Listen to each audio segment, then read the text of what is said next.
আমার নবী বলছে, যখনই জমিনে কোনো বান্দা নাফরমানি করে তখন ওই জমিনের ওই বান্দার পায়ের নিচের মাটিটা, জমিনটা আল্লাহর কাছে আবেদন করে, আল্লাহ আল্লাহ আমার একটু সুযোগ দাও, আমি একটা শুধু গড় দেমু, আমার নিচের মাটিটা উপরে উঠামু, উপরের মাটি নিচে নামামু, শুধু ওই লোকটা যেরকম বিছনায় এপাশ ওপাশ করে আমি আমার জমিনটাকে একটু এপাশ ওপাশ করমু, আমার নিচের মাটি তুলবো, উপরের মাটি নিচে নামাবো, আল্লাহ এরে নিয়া আমি শুধু একটা উল্টানি দিতে চাই, তুমি আমার অনুমতি দাও। রব্বুল আলামিন তখন বলে ওই জমিনকে, না তুই এমন করিস না, ও যে আমার বান্দা, ওরে না আমি বানাইছি, ওরে আমি বানাইছি। এই জমিন আমি কায়নাত আমার হুকুম দিয়ে বানাইছি, আর ওরে আমি হাত দিয়ে বানাইছি, আমার হাতে বানাইছি, আর নাক আমি লাগাইছি, আর চোখ আমি লাগিয়েছি, আর কান আমি লাগিয়েছি, আর হাত আমি লাগাইছি।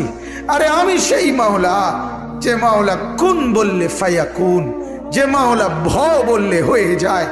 ওরে বানাইতে এভাবে করি নাই, 9 মাস পরে আর মায়ের পেটে রাইখা আমি নিজের হাতে ড্রয়িং করছি, নিজের হাতে। একবার নাক লাগাই 100 বার দেখছি, ঠিক মতো হয়েছিনি।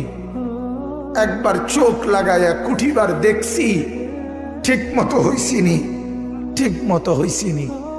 এইভাবে 9 মাস আমি তারে যত্ন করে সাজিয়ে, সুম্মা আনশানাহু খালকান আখার, আমি তারে এক মানুষ বানিয়ে এরপরে মায়ের পেট থেকে আমি বের করেছি। যাকে আমি এত যত্ন করে বানাইছি রে, তারে এত অল্পতে কেমনে মেরে ফেলি? না তুই একটু ক্ষান্ত হ, দেখি না ও তওবা করে কিনা, ও ফিরে আসে কিনা, দেখি না। পাকিস্তানের হযরত মাওলানা সৈয়দ আব্দুল মজিদ নদীম সাহেব রহমতুল্লাহ আলাইহি বলতেন যে এক ভেগে যাওয়া সন্তান মাকে ত্যাগ করে, বাবাকে ত্যাগ করে যেই সন্তান চলে গেছিল, 4 বছর পরে 10 বছর পরে 10 বছর পরে সেই সন্তান যদি মার কাছে ফিরে আসে আর চোখের পানি ছেড়ে দিয়া বলে, মা মাফ করে দাও, আমি ভুল করে ফেলছি, সৈয়দ আব্দুল মজিদ নদীম সাহেব বলতেন যে ওই মা ওই সন্তানকে মাফ করতে যতদূর দেরি করবে, 90 বছরের ভেগে যাওয়া বান্দা আল্লাহর নাফরমানি করার পরেও 90 বছর পরে যদি একত্রে একদিন এক রাত গভীরে আল্লাহর কাছে চোখের পানি একবার ছেড়ে দেয়, আল্লাহ তাআলা ওই মার আগে রব্বুল আলামিন তাকে মাফ করে দিল।